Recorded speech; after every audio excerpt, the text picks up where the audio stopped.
oo loo gargaaro dadka barakacayaasha ah oo degan magaalada daafaheeda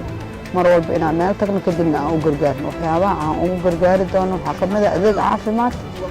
iyo inaan wixii kaleeto u baahan yihiin hadday noqon lahayd bacyaalo dhar wixii aan u awoodno inaan u geyno waxaa arrintaas wada jaamacadda waxay wadaa ardayda sanadka hore marka ardayda ayaa barnaamijka jaamacadda ayaa wada ardaydana waa ku tababarayna laakiin sanadkan waxaan haysanaa gruub dhakhaatiir oo mar dhow qalin jabin rabaan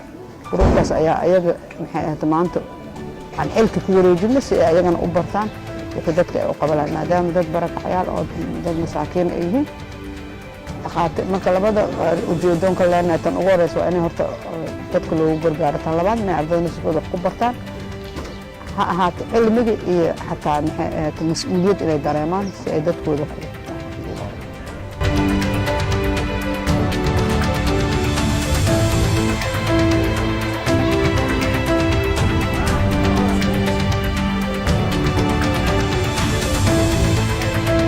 mobile clinic team oo jaamacadda hore u sii jirtay sanadka hore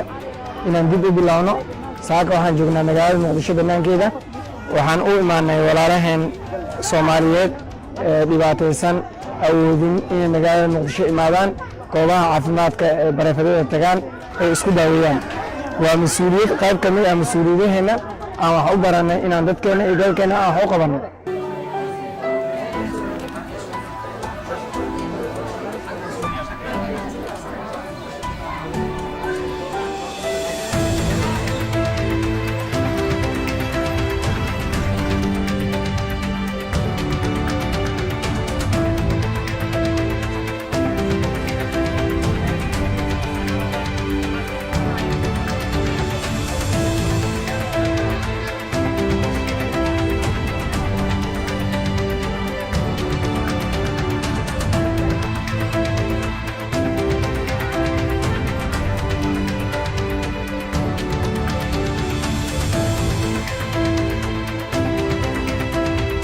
magacaydan waa Xaliimo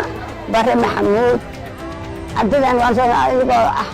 tabaruc aadaada noo keenay daadadana waa qaadan ilaaha mahadle